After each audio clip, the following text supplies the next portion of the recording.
Eden e Márcia Prates, Casal com Deus. Vamos lá. Dorilene Spindler. Muito bem, muito bem.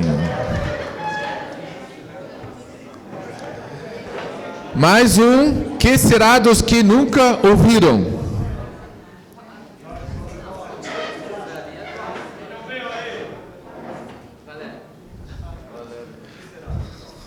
Valério Zermiani. Mas é falador, é italiano falador mesmo, né? Barbaridade. Muito bom, muito bom. A missão como obra de Deus. Olha só, vamos lá. Temos aí Magdalene Hildebrand. Muito bem. Como se não soubesses, mas sempre é bom, né? Mais um. Que será dos que nunca ouviram? Antônio Sérgio Frigato. E mais uma apostila para casais, Casal com Deus. Material muito bom, eu já tenho esse material.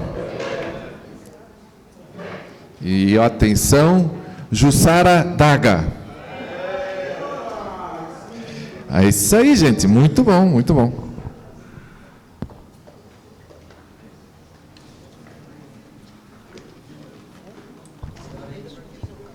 Muito bom. Então, vale a pena vir em tempo, né? Nós vamos agora dar continuidade. Queria pedir que o Dr. Gledon, então, nos ministrasse. Vamos orar ainda. Senhor, nosso Deus e Pai, queremos te agradecer por mais um tempo de ouvirmos aquilo que o Senhor colocou no coração do Dr. Gledon. Obrigado, Senhor, por esse privilégio de podermos ter um homem experiente, um homem capacitado para nos ministrar nessa área.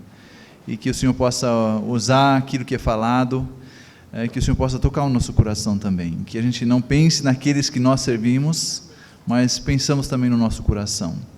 Em nome de Jesus oramos. Amém. Amém. Muito bem, pessoal. Você me avisa o tempo daí, tá? Vamos dar continuidade. Agora eu vou para uma etapa que pode...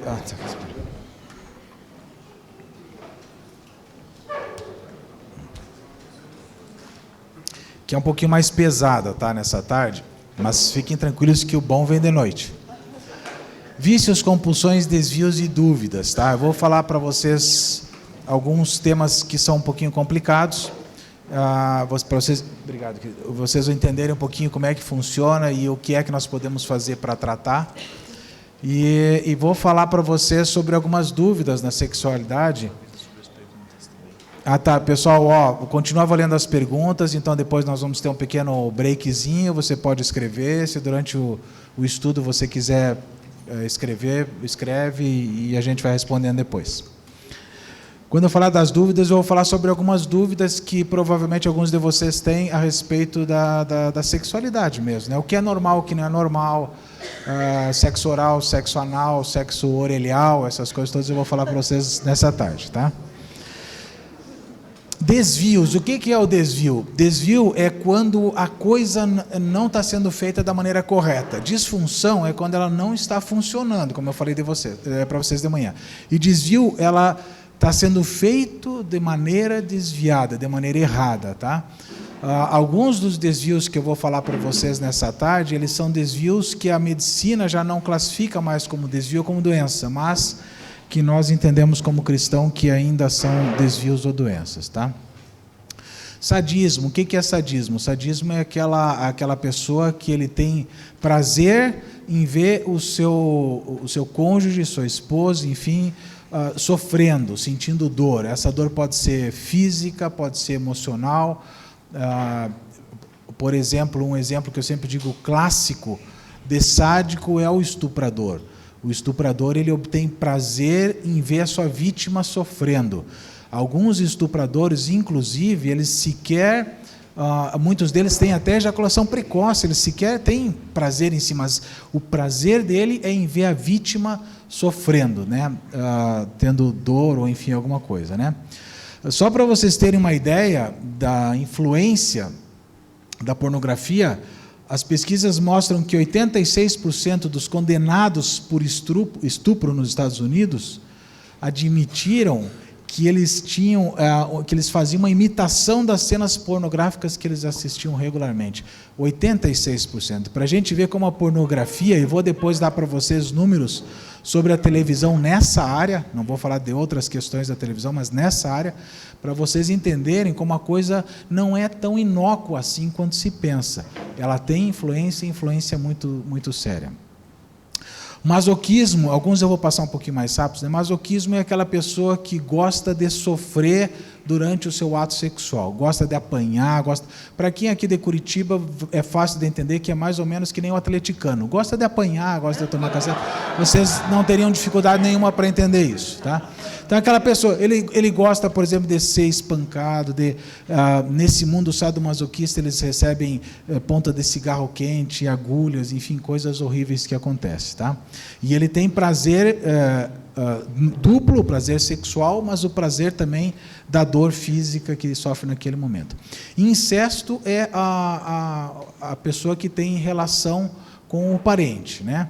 A gente tem falado bastante sobre a pedofilia, né? Que eles mais ou menos caminham juntos, tá? O incesto não necessariamente é pedofilia, porque a pedofilia está mais ligado ao sexo com menores, com crianças, né? Mas o incesto ele começa muitas vezes quase como se fosse uma pedofilia, que é o sexo com criança, né?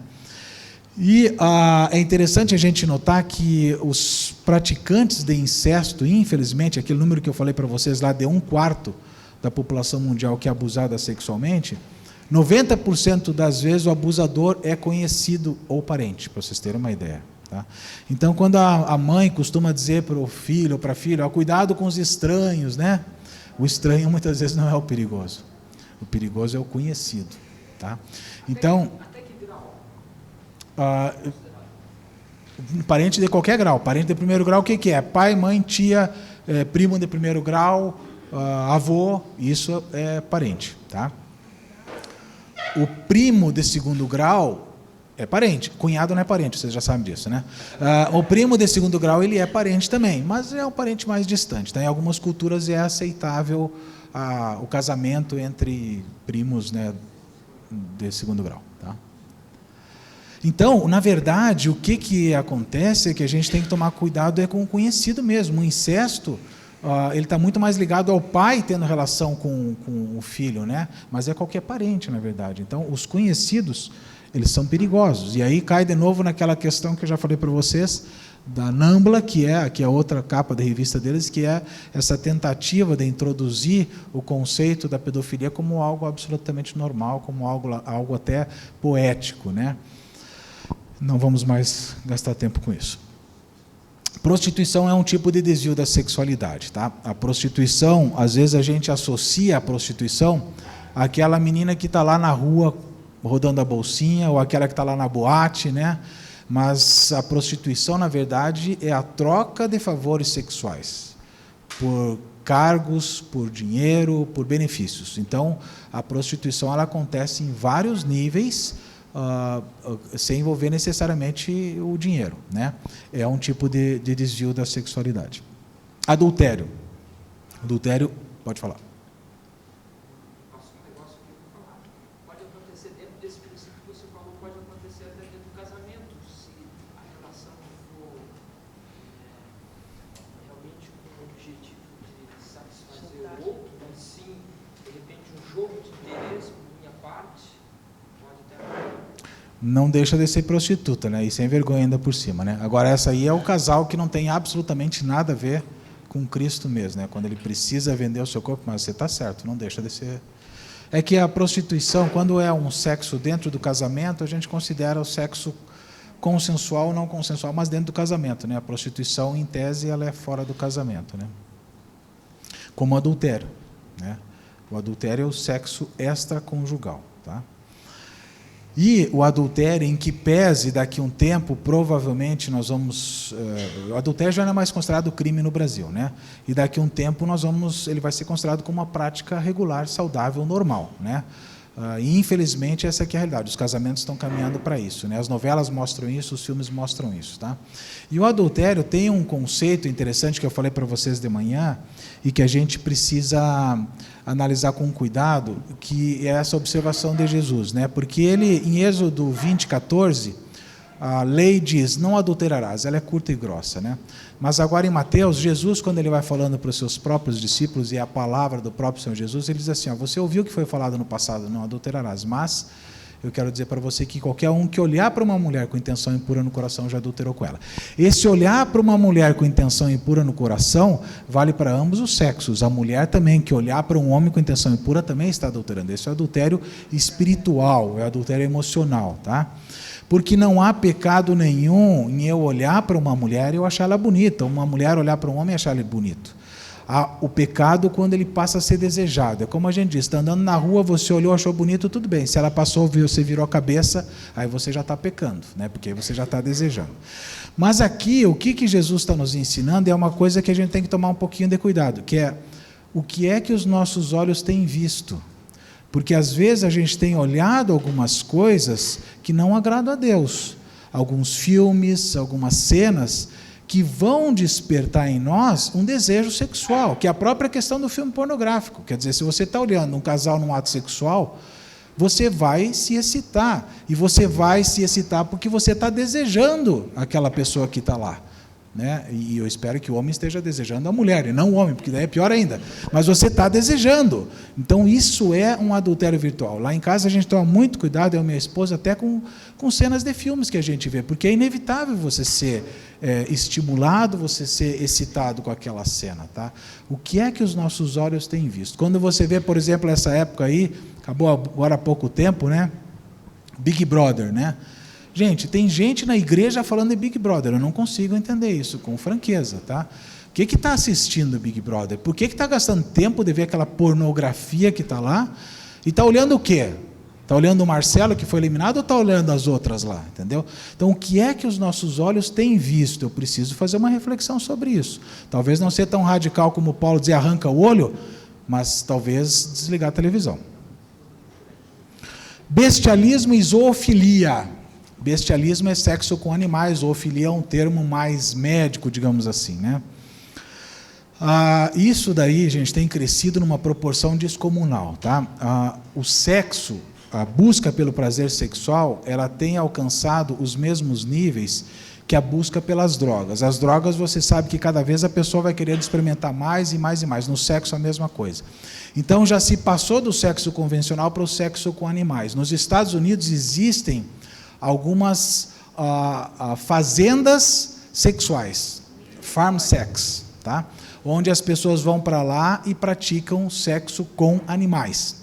Eu não sei se vocês viram, mas cerca de 2 anos atrás, ou 3 anos atrás, um médico relatou o caso de um jovem que ele atendeu, que foi deixado na beira de uma estrada nos Estados Unidos, e esse médico, ele estava quase morrendo, e esse médico fez uma cirurgia de emergência nele, e abriu ele. Esse médico já tinha sido médico numa das guerras no Iraque, e ele disse que jamais tinha visto um ferimento tão grave na região abdominal de um sujeito como ele tinha visto naquele jovem. E aquele jovem, ele foi deixado na beira da estrada porque ele foi retirado de uma farm sex, ele estava tendo relação sexual com um cavalo, e simplesmente ele estraçalhou todos os órgãos internos desse jovem, e o jovem morreu. Ou seja, isso nos Estados Unidos tem acontecido com muita frequência em vários lugares. Sexo com animais menores, sexo com porco, com cachorro, né? Até com pastor alemão, mas o cachorro, não o pastor. Então, é muito comum isso, porque o ser humano ele tem buscado algo mais, ele quer o algo mais, ele quer cada vez mais, ele não está mais satisfeito. Ele quer algo mais. Então, o bestialismo e a zoofilia têm acontecido com muita frequência. O homossexualismo, aqui eu vou falar um pouquinho, não vou entrar muito no campo do Ville, mas eu preciso falar um pouquinho para vocês, porque é uma área que a gente tem falado já há muitos anos, e eu tenho uma preocupação especial com relação a isso. Eu sempre tenho dito que o homossexualismo ele acontece ou por uma agressão, seja ela física ou não, ou por um espírito maligno, tá? Essa é a minha convicção que eu tenho, tá? Existe um espírito, nós não precisamos dar nome para espírito, tem gente que diz, tranca-rua, não sei o quê, pomba, que nome? Vai estar dando nome para o diabo? O que é isso, perder tempo com isso? Mas existe um espírito maligno que entra em alguns jovens e transformam eles em homossexuais. Mas a principal ferramenta do inimigo para o homossexualismo é a agressão, seja ela sexual ou uma agressão onde a mídia vai transformando os jovens em homossexuais. Tem algumas revistas aqui já antigas, né, e você vê que as revistas hoje, em geral, elas glamorizam a homossexualidade. Elas começam, inclusive, a dar dicas de como você assumir isso. Eu lembro bem uma palestra que eu escutei uma vez de uma escritora americana, que ela é uma homossexual assumida e é uma das grandes defensoras da causa homossexual. Ela teve uma vez em Porto Alegre e ela disse assim: a preocupação que eu tenho hoje é com o verdadeiro patrulhamento homossexual que está acontecendo, onde as pessoas são induzidas à sua homossexualidade sem sequer serem homossexuais ou quererem ser homossexuais. Uma ativista homossexual estava preocupada com a tamanha distorção que tem acontecido no mundo de hoje.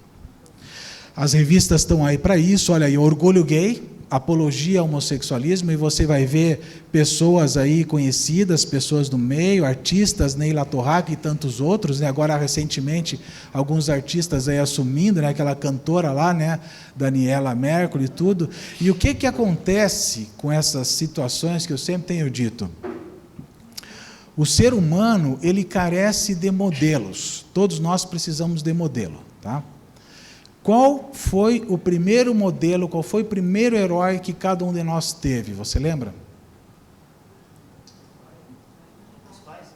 O pai.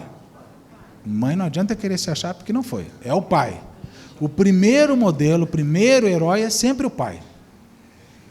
Mas depois acaba o pai. E você tem outros heróis que você começa a enxergar na televisão, por exemplo, nos filmes, né?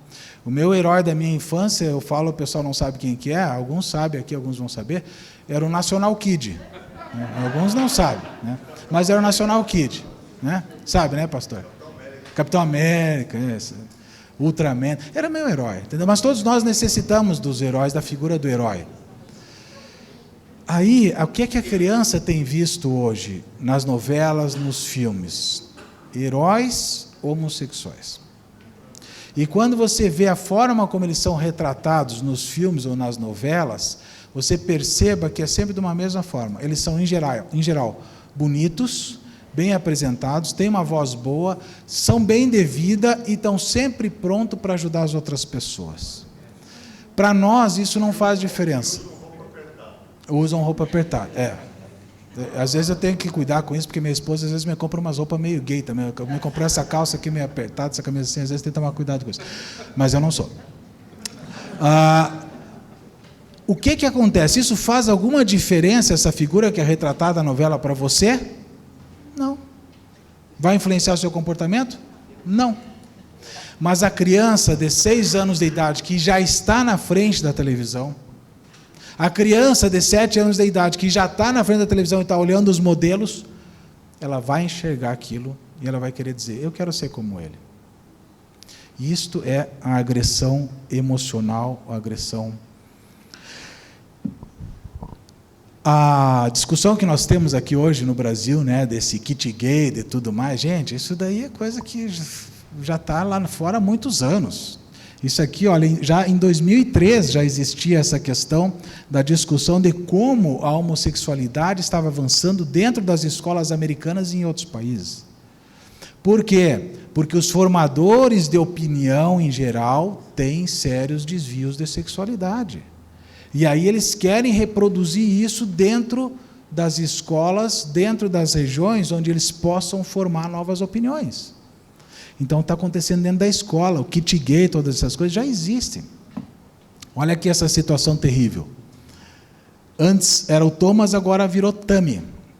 Um menino de 8 anos de idade, que quando ele volta das férias na Inglaterra, ele volta com a outra cara. Ele saiu de férias assim e voltou de férias do outro jeito. 8 anos de idade, gente, para quem entende um pouquinho, sabe que a sexualidade não está formada. Não tem condições de dizer você é isso ou você é aquilo. Ainda que pudéssemos imaginar que ele fosse mesmo, não tem como, fisiologicamente, é 12, 13 anos de idade. Olha o absurdo. Agora, qual que é o detalhe da Tami? Ela é filha de 2 mulheres, um casal de lésbicas. Então essa história, isso não vai influenciar, isso não traz consequências, está aqui provado que traz consequências sim. Vocês sabem quantas crianças, filhos de casais homossexuais, estima-se que existem hoje nos Estados Unidos? 9 milhões. 9 milhões. Com possibilidade de sofrerem os mesmos traumas, as mesmas agressões e tudo mais. Está aí. Oi? Provavelmente deve ter uma escolinha ali do Elton John. Olha aqui, ó. Agora a moda é isso. É você não falar o sexo. Esse sexo desse menino aqui só foi revelado aos 5 anos de idade. Presta atenção no que está escrito aqui. Os pais queriam deixar que a personalidade de Sasha se formasse alheia aos estereótipos da sociedade. Por isso decidiram não dizer se era um menino ou menina. Se referiam ao filho como a criança. E só deixavam que brincasse com brinquedos de gênero neutro. A casa em que moram também não tinha televisão. Gente, eles tolhiram o direito dessa criança de ser o sexo que ele nasceu. Olha a agressão. Mas isso daqui é uma das reportagens de muitas que tem saído hoje. É você não falar mais do sexo, deixar que o menino vá para a escola de saia, deixar que a menina vá para a escola vestida de homem e vice-versa. São agressões que as crianças estão sofrendo e essas agressões vão transformar essas crianças em homossexuais. É muito difícil que por trás de um homossexual não tenha algum tipo de história de algum tipo de agressão, seja física, seja espiritual, seja emocional. O William vai falar mais para vocês amanhã, talvez até ele possa ter o tempo de contar um pouquinho da história dele, acho que ele vai contar e vocês vão entender. É assim que funciona, gente. Sempre há uma causa para que aquilo aconteça. Compulsão sexual. O que é compulsão sexual? Essa é uma doença que está acontecendo hoje na modernidade. É aquele desejo da pessoa ter relação sexual de maneira insaciável. E essa relação sexual ela pode ser uma relação sexual física ou pode ser masturbação. As duas formas são compulsão sexual. Está atingindo hoje cerca de 5% da população e 95% dos casos são homens, embora já esteja aumentando a incidência entre as mulheres. E, em geral, acontece após os 30 anos de idade. Todo mundo aqui está em risco agora. 30 anos de idade é a época que começa a compulsão sexual. O que acontece? Quais são as consequências? São danosas, destrói por completo todo e qualquer relacionamento. Como qualquer tipo de compulsão, a compulsão sexual também vai destruir os relacionamentos. A consequência é sobre o trabalho. Sabe por quê? Porque o indivíduo que tem compulsão sexual, em determinado momento ele está lá trabalhando na frente do computador dele e ele tem que parar aquilo e ir correndo para o banheiro se masturbar, porque ele precisa fazer aquilo.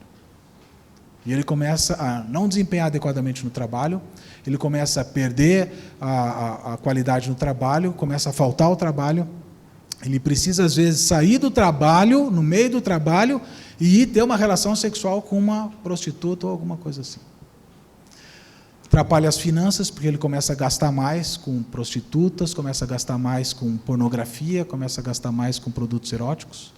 Traz doenças como doença sexualmente transmissível, exaustão e desnutrição. Ele fica tanto tempo, algumas vezes, se masturbando, tendo relação sexual, que ele sequer se alimenta adequadamente.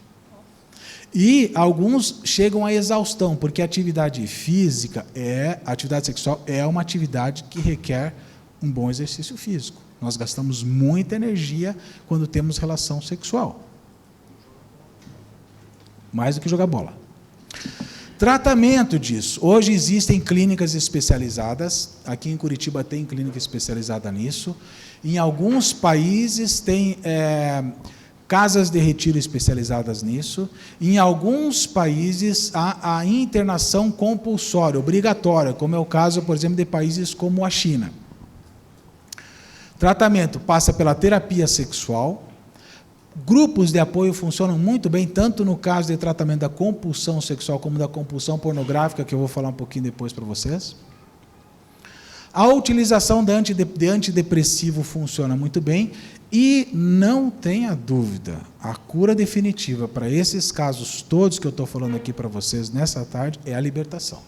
É a intervenção sobrenatural de Deus, de forma que essa pessoa entenda que o sexo dele tem que servir para agradar a Deus, não para o seu prazer, para o seu próprio prazer. Compulsão pornográfica. 2 milhões de pessoas hoje se estimam no mundo já com essa doença. E está crescendo. Presta atenção como as coisas às vezes entram sem a gente nem perceber. Isso aqui são estatísticas sobre os programas de televisão brasileira. Nas programações da tarde e da noite são mostrados anualmente 65 mil referências sexuais. Um adolescente vai assistir entre os 12 e 17 anos, cerca de 23 horas de TV por semana. Quem aí é bom de geografia para fazer a conta? Dá quanto isso por dia? É história, é isso mesmo. 4 horas por dia, né?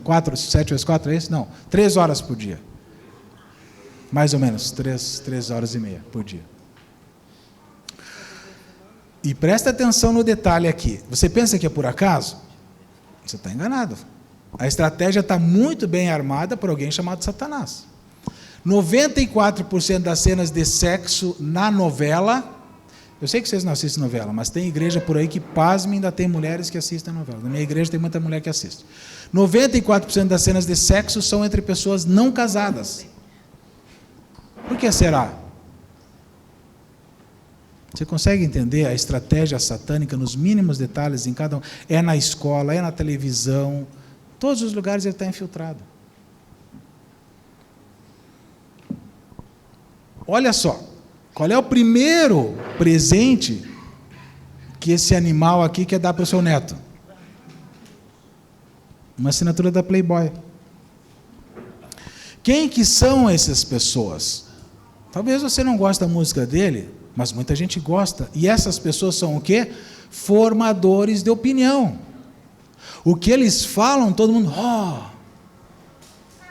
Qual é o primeiro presente? Uma assinatura da Playboy. A indução à pornografia. Quais são as consequências? Por incrível que pareça, a pessoa que tem a compulsão pornográfica, ela sofre de algo chamado abstinência sexual. Por quê? Porque ela não pode ter sexo com o computador. Não tem, os computadores, vai ter um dia um computador que vai ter lá uma boneca inflável, provavelmente, que daí ele já faz tudo, mas hoje não tem como ter sexo com o computador. E algumas vezes essas pessoas que têm compulsão pornográfica, não necessariamente eles têm também compulsão sexual, ou seja, eles podem assistir a pornografia, mas não estão lá se masturbando. Então, alguns deles sofrem da chamada síndrome de abstinência. Por conta disso, muitos deles começam a ter disfunção erétil, porque ele está vendo aquela cena pornográfica e ele começa a ter ereção, mas daqui um pouco não se continua, e ninguém consegue ter ereção, como alguns desses. Algumas pessoas com compulsão pornográfica chegam a passar 15 horas por dia na frente de um computador. 15 horas por dia. Então ele não consegue ter uma ereção por 15 horas.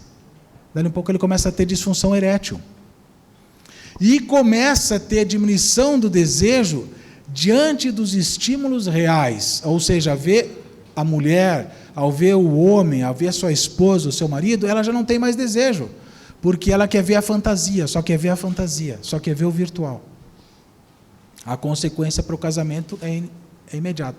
Aquilo que eu falei para vocês de casos, essa foi uma paciente que falou para mim, mas eu tenho outros casos de pacientes que se separaram, que têm dificuldade no casamento por causa do maldito computador. Pessoas, eu tenho uma coleção disso na minha casa que eu não quis trazer para vocês, mas eu tenho uma coleção de pessoas aí importantes, presos por pedofilia, por acesso à pornografia, por apologia à pornografia. Esse aqui, para quem não sabe, Pete Townshend, ele é um dos líderes do The Who, aquela banda famosa nos anos que vocês tinham cabelo lá, né? Era uma banda famosa. Ele é o líder.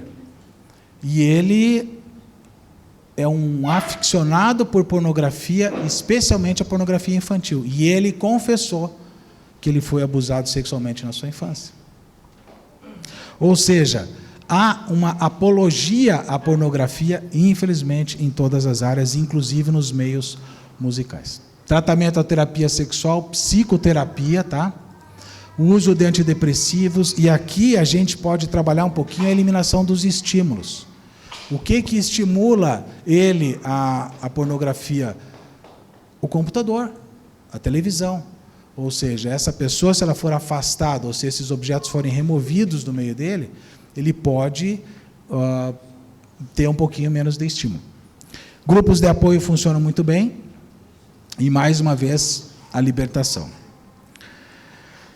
Eu tenho visto alguns trabalhos nessa área e, assim, há uma preocupação muito grande hoje de boa parte dos países, do sistema de saúde de boa parte dos países, com a compulsão sexual e a compulsão pornográfica. Em alguns países ele é tratado de maneira ditatorial, como é na China, no Irã e em outros países. Mas aqui no Brasil e nos Estados Unidos, as organizações gestoras de saúde estão preocupadas com o aumento. Porque hoje você consegue acessar pornografia no seu celular, você sabe disso, né? Você vai lá e você acessa no computador, em qualquer lugar. Sem filtro. Não tem filtro nenhum, você vai lá e você acessa com maior facilidade. Isso daqui que eu vou falar para vocês não é classificado dentro dos desvios ou dentro dos vícios. Mas são assuntos que convém a gente trocar uma ideia sobre eles. Alguma coisa a respeito das dúvidas na sexualidade. Como é que funciona a sexualidade e algumas coisas, como pergunta que foi feita de manhã, o que é normal ou o que não é normal? E eu vou responder para vocês nessa tarde algumas dessas dúvidas à luz da medicina e à luz da palavra de Deus. E sempre eu tomo um pouquinho de cuidado, porque quando a gente fala sobre sexualidade, a tendência minha e a sua tendência é colocar a nossa opinião pessoal. E eu procuro evitar isso e colocar o mais isento possível, mas a respeito de determinado assunto que eu vou falar para vocês nessa tarde, eu vou me permitir dar para vocês a minha opinião pessoal. E eu vou trazer alguns números aqui para vocês que eu não apresento em qualquer lugar.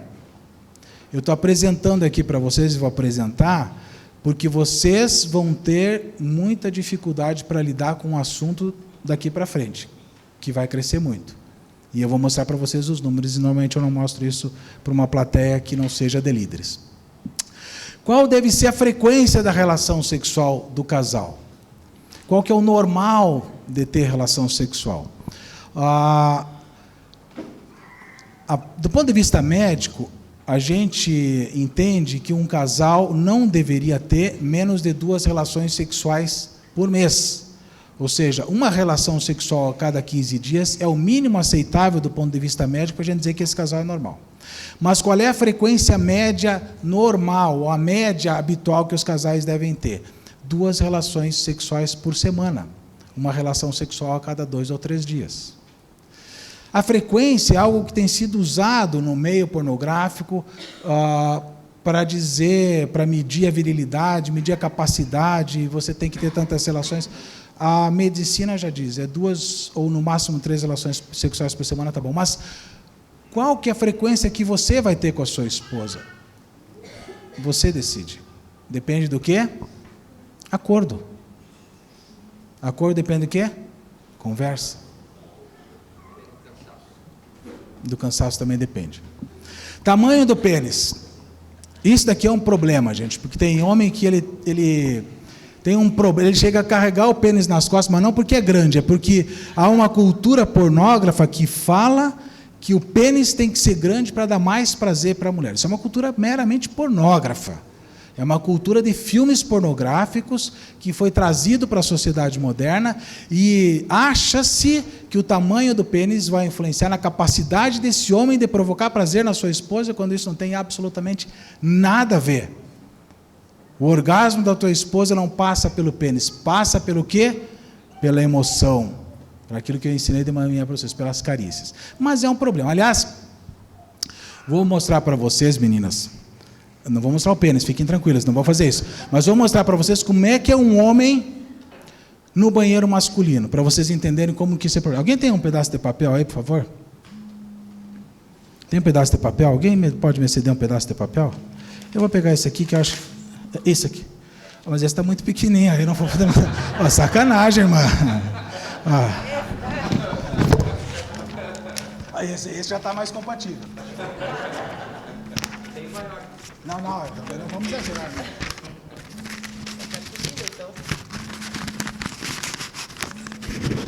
Presta atenção, meninas, que vocês nunca viram isso. Faz de conta que é um pênis, tá? No banheiro masculino lá. Chega o sujeito lá no banheiro para fazer xixi, e geralmente quando a gente vai no shopping, a gente vai... Oi? Eu vou ter que contar para elas aqui. Elas têm curiosidade. Aí ele chega lá para fazer xixi. Geralmente, quando a gente chega para fazer xixi, a gente está bem apurado, tá? Porque a gente já andou no shopping, passeou bastante, ela quer ver aquelas 40 botas, ela tem 90 botas em casa, mas quer ver mais 40, você andou por tudo tal, você vai lá fazer xixi. Quando a gente chega para fazer xixi, a gente, primeiro, quando a gente faz assim para fora, a gente dá uma balançadinha, tá? A gente não sabe por quê, a gente já nasceu assim, desde pequenininho a gente já tem que balançar, tá? E quando balança aqui, a gente dá uma balançadinha aqui também no corpo todo. É ritual, já nasceu assim, é genético. Às vezes balança, o cano de escape funciona, mas faz parte. Tá? Aí você está lá fazendo um xixizinho, tranquilo.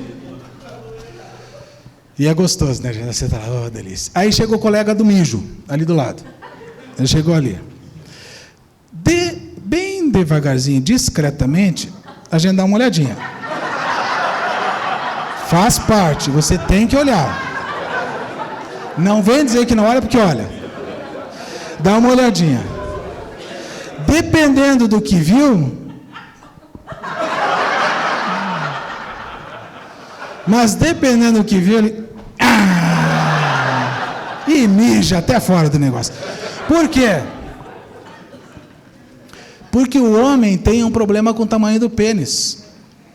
Pela cultura pornógrafa, ele acha que tem que ter um pênis grande para proporcionar mais prazer na sua esposa. E isso não tem absolutamente nenhuma ligação. A vagina, ela é uma cavidade virtual, fechada. A mulher precisa ter a sensação de penetração de cerca de 2 centímetros na sua vagina, para que ela possa ter essa sensação de que está sendo penetrada, e 2 centímetros é o suficiente para haver massageamento do clítoris ou do clitóris. 2 centímetros. Por isso, se você tem um pênis com mais de 2 centímetros, você tem um baita de um pintão. Faz xixi de porta aberta, não tenha vergonha e pronto. Porque não vai fazer diferença nenhuma. O pênis, ele é importante no ato sexual? Sim. Mas todo outro conjunto é muito mais importante do que a penetração vaginal. A nossa esposa gosta de ser penetrada, gosta de ter relação, mas ela prefere o abraço, o beijo, a carícia e tudo mais. Mas, infelizmente, a cultura pornógrafa nos diz que temos que ter pênis grandes e ereções duradouras, firmes, o que não é uma verdade para que isso possa proporcionar prazer para a nossa esposa. Masturbação, uma dúvida. Podemos nos masturbar ou não podemos nos masturbar? Falei de manhã já, vou repetir aqui. Masturbação como ato sexual solitário, não podemos, tá? Por quê? Porque vai passar pelo pecado. Você vai ter que se estimular para se masturbar, tá? Não tem como, é inevitável. Temos necessidade fisiológica da masturbação? Não, isto não é verdade. E, infelizmente, existe um livro cristão, eu esqueci o nome dele, que fala que o homem tem necessidade e que às vezes ele precisa se masturbar. Isto é uma mentira, não é verdade, não tem absolutamente nenhuma necessidade. Agora, a masturbação como ato sexual do casal, ela é fantástica. O que significa isso? O homem masturbando a sua esposa e a esposa masturbando o seu marido num ato sexual, enquanto carícia. Isso pode ser praticado, isso é gostoso, pode fazer parte só dos jogos sexuais preliminares, ou podem ambos obter prazer através da masturbação, sem absolutamente nenhum tipo de culpa, sem absolutamente pensar que isso é pecado. É gostoso. Como ato sexual, sim. Como ato isolado, não. Filme pornográfico, podemos? Não. Não podemos. Às vezes eu vou ligar, mas Gled, o que tem de mais para apimentar a relação? Não, não pode. O filme pornográfico você vai pecar porque você vai desejar. Tem uma única circunstância em que o filme pornográfico pode ser permitido, e é a única circunstância. Quando a gente faz terapia sexual de casal, em algumas vezes você precisa orientar o casal a assistir alguns filmes pornográficos que trazem algumas instruções sobre a relação sexual. Então eu digo para minha paciente, às vezes a paciente é da igreja, Gled, ele me mandou ver isso, o que eu faço? Entenda que você está no momento de terapia, de tratamento. Nesse momento, esse filme que foi recomendado, você pode assistir. No momento em que você está curado, acabou o tratamento, acabou. Então, nesse momento, é a única circunstância, quando recomendado pelo terapeuta sexual, que nós, como cristãos, podemos assistir. Senão, não. Sexo na menstruação. Pode ter ou não pode ter. Isso aqui é complicado, porque existem ordenanças no Velho Testamento que dizem que não se deve ter sexo na menstruação, e vocês sabem disso. Tá? Alguns trabalhos nos Estados Unidos mostram que algumas mulheres, por incrível que pareça, conseguem obter mais prazer na época que estão menstruadas. Por que isso acontece com algumas mulheres? Porque algumas dessas mulheres não têm usado o método contraceptivo e naquele momento ela tem convicção de que ela não vai engravidar e ela consegue se soltar mais e consegue ter mais prazer. O que eu penso disso? Biblicamente, eu entendo que algumas ordenanças do passado, a vinda de Jesus aboliu. Em algumas passagens da Bíblia diz que isso não precisamos mais conservar, alguns rituais.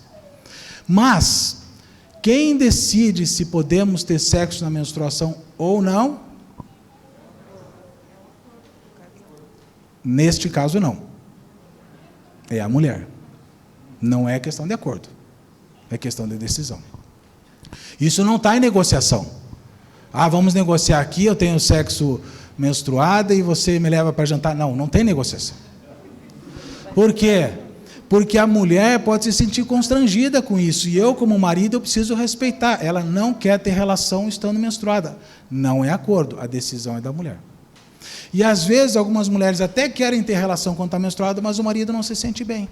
Aí, sim, entra o acordo. Eu quero, mas ele não se sente bem. Então, eu entendo que não há mais o ritual, mas entendo que precisa passar pela permissão da mulher. Agora começa a ficar a coisa mais complexa. Os dois assuntos que eu vou passar com vocês para a gente encerrar essa primeira parte, essa parte da tarde. Sexo oral e sexo anal. Tá? Podemos praticar ou não praticar sexo oral e sexo anal? E aqui eu vou falar para vocês do ponto de vista médico, do ponto de vista bíblico, vou trazer algumas argumentações fortes para vocês e alguns números fortes, e no final vou dar para vocês a minha opinião. Sexo oral é aquele sexo em que o homem toca com sua boca o genital da esposa e a esposa toca com sua boca o genital do homem. Do ponto de vista médico, pode ser praticado? Completamente liberado, não há nenhuma contraindicação. Apenas nós entendemos sempre que o sexo oral, para ser praticado, é necessário higiene adequada. Eu vou falar de noite para vocês sobre a higiene, porque algumas mulheres têm problema com a higiene do sexo e acham que a higiene tem que ser feita depois do sexo, né? O homem ainda está lá tendo crise convulsiva na cama e ela já está lá se lavando, né? Não tem nada a ver. A higiene é antes. E vou até ensinar para vocês a técnica de derrubar o sabonete, mas isso é tudo de noite. A higiene tem que ser feita antes do sexo, não depois. Tá? A saliva, ela é mais limpa do que o esperma. O esperma é mais limpo do que a saliva. O conteúdo vaginal é limpo, com exceção de algumas bactérias que fazem parte da flora vaginal. Não tem sujeira nenhuma. Então, o contato oral pode ser feito. O que a medicina entende? Quando nós estamos sempre querendo praticar sexo por meio oral, E quando nós estamos querendo sempre obter prazer por meio do sexo oral, alguma coisa pode não estar adequada. Então aí não está correto. Mas o sexo oral, enquanto carícia, do ponto de vista médico, pode ser praticado. Do ponto de vista bíblico, eu já vou falar para vocês. O sexo anal. O que é o sexo anal? É a penetração do pênis no ânus da sua esposa. Tá? Esse é o sexo anal. A penetração do pênis ou qualquer tipo de objeto no ânus do homem, isso é desvio da sexualidade. Tá? Do pênis no homem, no ânus da mulher, é o sexo anal. Do ponto de vista médico, pode ser praticado? Sim, pode ser praticado. E aí eu vou mostrar para vocês alguns números aqui que eu peço que vocês tenham muito cuidado. Eu recomendo que vocês não divulguem esses números por aí. São números muito fortes. Atualmente, nos Estados Unidos, 46% das mulheres entre 19 e 24 anos praticam sexo anal. Em 1999, esse número era de 22%. Por que é importante a gente entender esses números? Porque eu estava falando hoje de manhã com o Vili, e eu falei para ele, daqui 20 anos, provavelmente quase 100% das pessoas vão estar praticando sexo anal. E nós, como igreja, e como líderes, e como pastores, vamos ter que saber lidar com esses números, e o que eles significam. E o que é que a Bíblia fala claramente a respeito disso, que eu quero trazer alguns versículos para vocês nessa tarde. Agora, presta atenção nesse número. Mulheres. 40% das mulheres podem ter orgasmo com o sexo anal. 40% das mulheres têm orgasmo com sexo anal.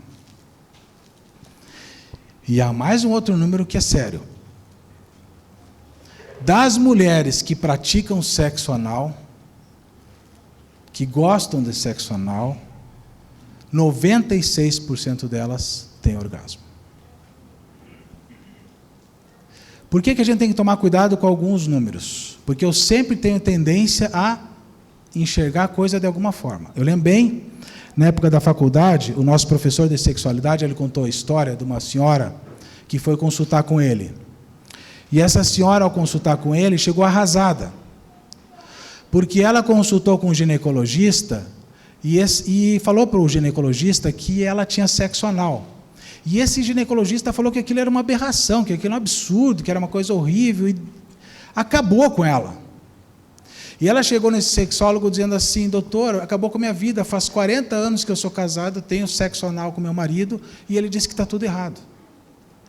Então nós sempre precisamos tomar muito cuidado com os nossos conceitos. Conselhos são uma coisa, conceitos, especialmente para o formador de opinião, é outra. Então os números médicos hoje mostram que talvez a concepção que nós tínhamos até pouco tempo do sexo anal, talvez não seja bem essa. Porque 40% das mulheres, como eu falei para vocês de manhã, lembra que 40% das mulheres podem ter orgasmo só com estimulação mamilar? Também com sexo anal. O que é o cuidado? Pode falar aqui. Só com relação a esses 96%, existe algum estudo que vai dizer se isso é uma questão fisiológica ou seria pelo fato da mulher praticar o sexo anal, que ela demonstra uma abertura mental dela e ser mais liberal, por isso vai chegar ao orgasmo? Uma boa pergunta, tá? O que acontece? Alguns estudos mostram que ao praticar o sexo anal, primeiro assim, vocês ouviram hoje, a gente falou do ponto G de manhã, né? Não existe ponto G. Mas sabe-se que o estímulo perianal, em algumas pessoas, pode despertar prazer. Tá? Então, a simples penetração anal, com os cuidados, que eu vou falar um pouquinho para vocês agora, pode despertar prazer sexual nessas mulheres. Tá? E alguns estudos mostram que, na verdade, assim, a maior parte das vezes, quem busca o sexo anal é o homem. A gente sabe disso. A mulher não diz, vem aqui que eu quero ter sexo anal com você. Alguns estudos mostram que pelo fato dela se sentir satisfazendo plenamente o seu esposo, ela consegue ter mais prazer naquele momento. O fato é que assim, os números são fortes. Mas eu vou chegar lá. Não. Vou chegar lá no meu conceito sobre isso. Tá? Oi. Hoje em dia não está mudando esse conceito de que toda essa questão de desvios na sexualidade, as mulheres também estão crescentemente abertas, se abrindo e ativas. Sim, isso. As mulheres, elas estão mais abertas mesmo para isso. Então, muita coisa que antigamente, o que acontecia? Antigamente era só o homem que procurava a mulher. Agora não, a mulher está procurando mais o seu esposo. Tá?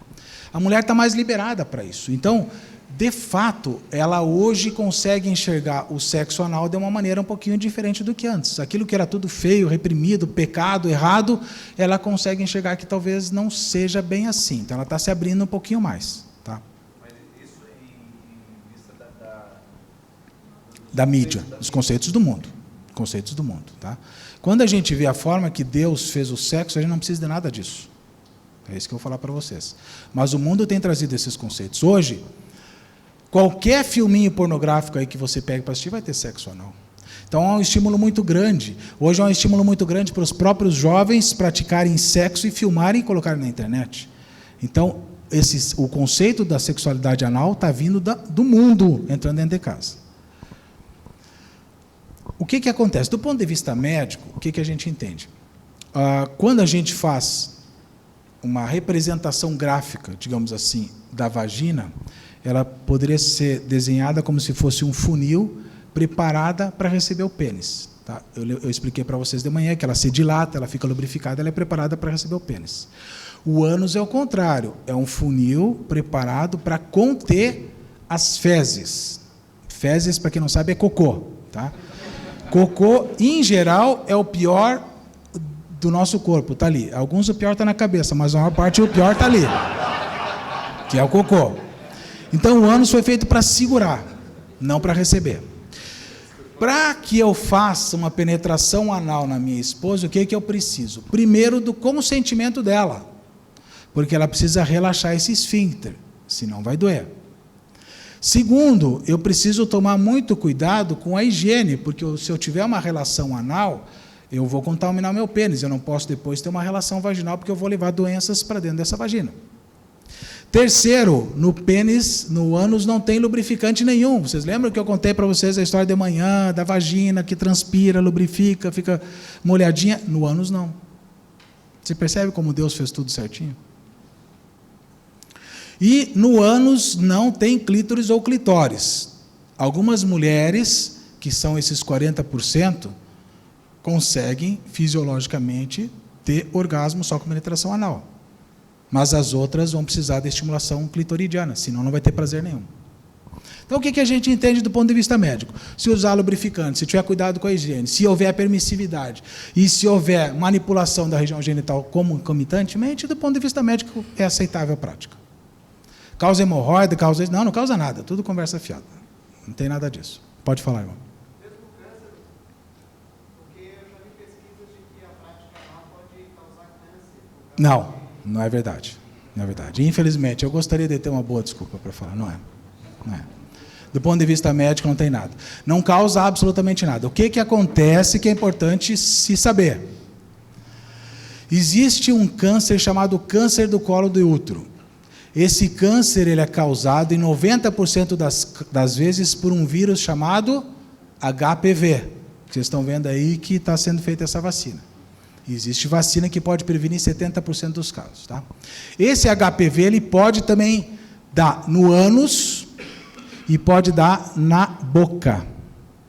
E aí sim pode causar o câncer no ânus ou na boca. Tá? Mas aí é por uma doença venérea, não pelo ato sexual em si. Então, do ponto de vista médico, pode ser praticado? Pode, com esses cuidados. O que a Bíblia fala sobre esses tipos de sexo?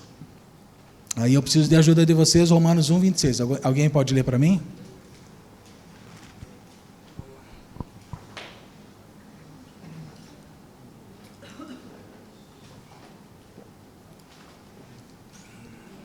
Leia e depois deixa aberta a Bíblia.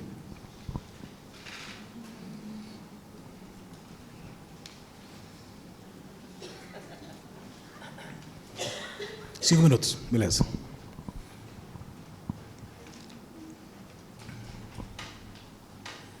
Alguém tem Bíblia? Obrigado, irmão. Isso. Por causa disso, se entregou Deus a paixões infames, porque até as mulheres mudaram o modo natural de suas relações íntimas por outro, contrário à natureza. Vários teólogos utilizam esse versículo para condenar a prática do sexo anal, oral, enfim, qualquer outro tipo de prática que não seja natural.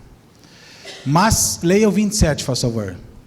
Semelhantemente, os homens também, deixando o contato natural da mulher, se inflamaram mutuamente em sua sensualidade, cometendo torpeza, homens com homens e recebendo em si mesmos a merecida punição do seu erro. Está falando sobre o quê? Homossexualismo masculino. E ele começa com uma frase dizendo assim, semelhantemente ou da mesma forma, ou como falado anteriormente. O 26 está falando sobre o homossexualismo feminino. Então ele não está falando sobre outro tipo de prática sexual. E, inclusive no 27 há uma profecia, recebendo em si mesmos a devida punição pelo seu erro, que é AIDS. Esse versículo não fala sobre homossexualismo, sobre sexo anal. Ou oral. Se você pegar a Bíblia inteira, nenhum versículo vai fazer qualquer tipo de referência sobre sexo oral. Então, do ponto de vista médico e do ponto de vista bíblico, eu entendo que ele pode ser praticado, tá? Enquanto carícia. E enquanto haja algo chamado acordo. Tem que respeitar. Eu não posso querer que a minha esposa pratique sexo oral comigo, e nem ela pode querer que eu pratique, simplesmente porque ela quer ou porque eu quero. Acordo. E eu entendo que o sexo oral deve ser, ou pode ser praticado apenas como carícia, não como fim de sexo, ou não como sempre um meio para se obter o orgasmo, especialmente no caso do orgasmo masculino, que eu acho que isso para as mulheres é constrangedor. Do ponto de vista do sexo anal, alguns teólogos utilizam muito esse versículo. E aqui que eu quero entrar um pouquinho com vocês. Que eles falam dos sodomitas. Né? Tem algumas referências sobre os sodomitas aí. Sodomia, se você for lá no dicionário, diz o quê? Prática de sexo anal. Coito anal. Qualquer dicionário que você pegar vai sempre fazer referência ao sexo anal. Sodomia faz uma referência à situação de Sodoma e Gomorra, aquelas cidades que foram destruídas por Deus. Porque nessa cidade existiu o quê? O pecado, e o pecado em abundância. E eles dizem que os sodomitas foram condenados por Deus porque praticavam sexo anal. E, inclusive, na passagem bíblica, quando aqueles anjos são enviados por Deus e vão visitar aquela cidade, a multidão cerca aquela casa, e a multidão diz o quê? Traz eles para fora, porque nós queremos... a palavra que é usada no original é conhecer eles. E esse conhecer eles naquela época significa ato sexual. Tanto é fato que o dono da casa oferece quem? As filhas. Virgens.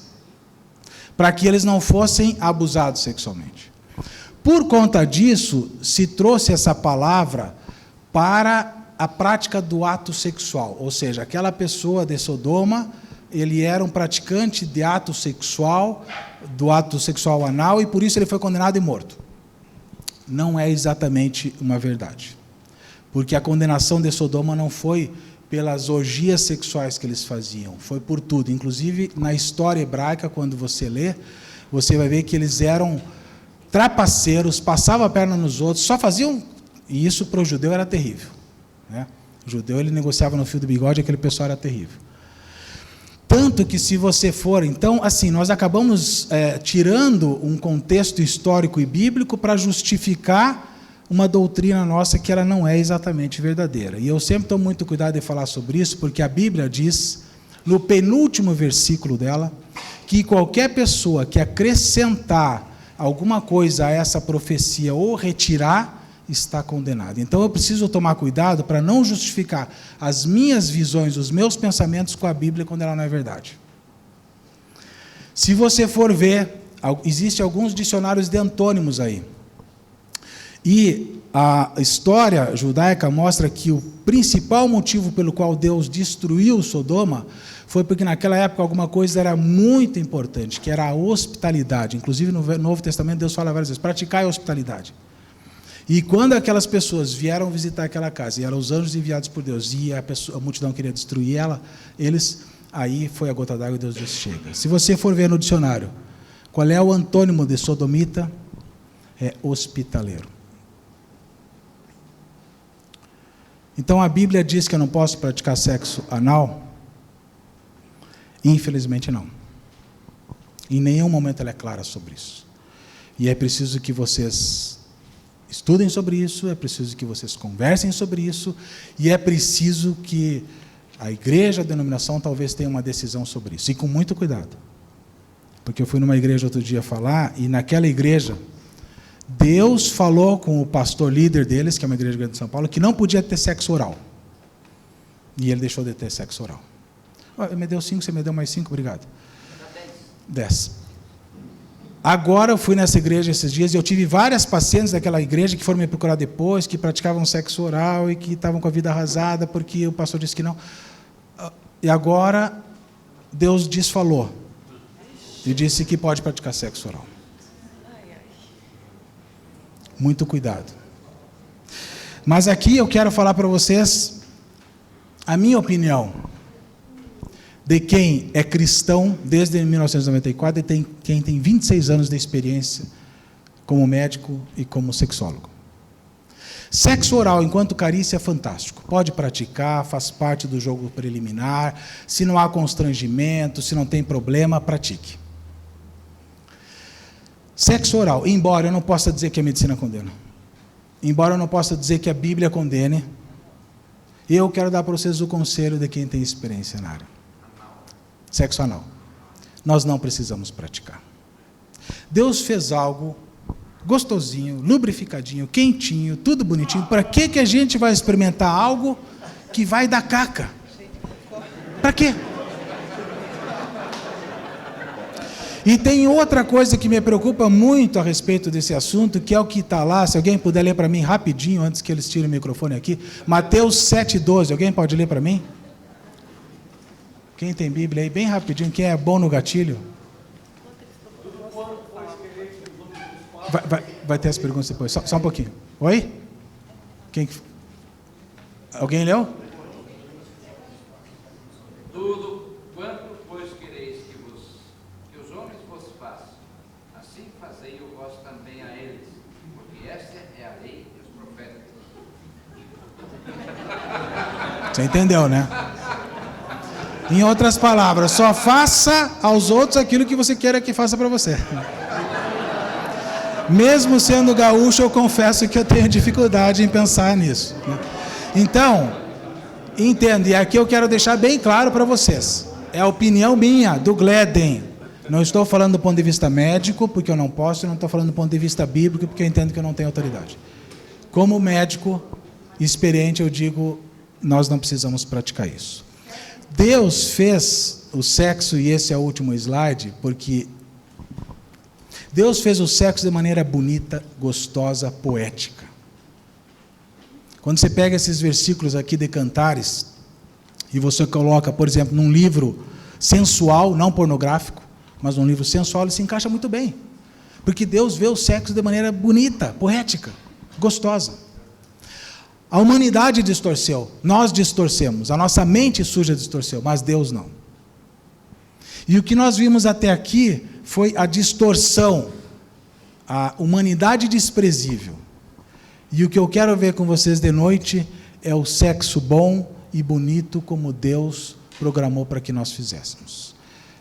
Nós vamos de noite falar sobre como pode ser gostoso o relacionamento sexual do casal. E vou dar para vocês macetes, e vou dar para vocês lição de casa, e vocês vão praticar. E acima de tudo, a principal lição que vocês têm que praticar é conversa, diálogo.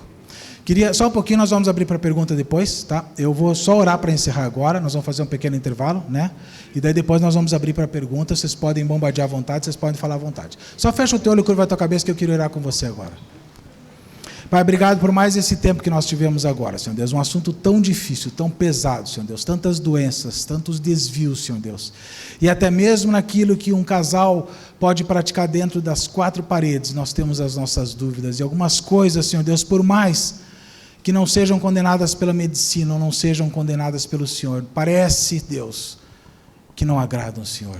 Então, que o Senhor possa testificar isso claro dentro de cada um de nós, Senhor Deus. Que o Senhor possa falar mais do que a medicina, mais do que o médico, o Senhor possa falar com cada um de nós.